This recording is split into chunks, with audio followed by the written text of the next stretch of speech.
What effect do the manatees have on seagrass in the Indian River Lagoon and Banana River? Number one, if you believe that manatees, weren't natural in the lagoon, that is incorrect. Manatees have always been in the lagoon. They're natural to the lagoon.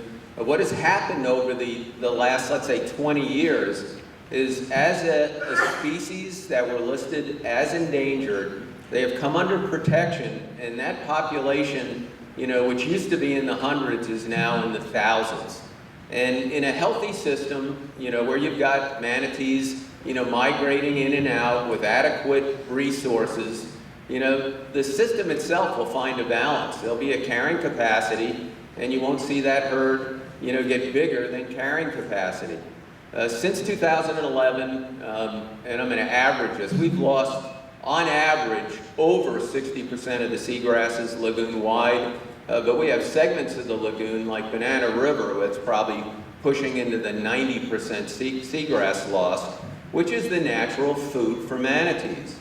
And so the question many of us have, and I'm not a manatee expert by any means, is, how are these guys surviving?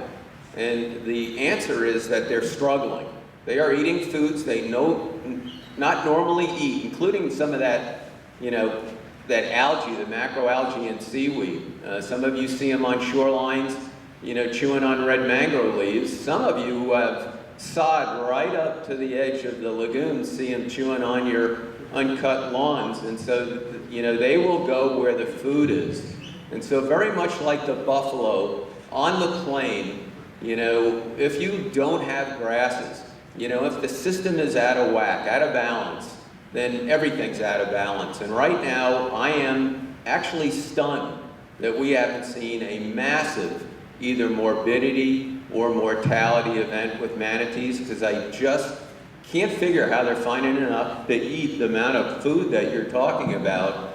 And they are moving around. And so the fishing guides who are working Mosquito Lagoon, who talk to me all the time, say, 40 years of working on the lagoon up in Mosquito Lagoon, they've never seen the numbers of manatees that they see right now.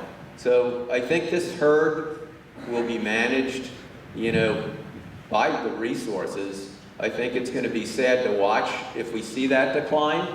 The goal here is to get the water quality right, which will then get the seagrasses right.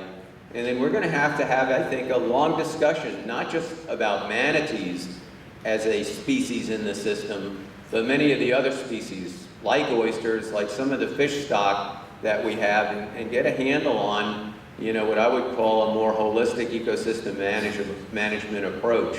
But it is going to be challenging for all organisms who have their food sources changing or being limited by these current water quality problems, and I think manatees are in trouble.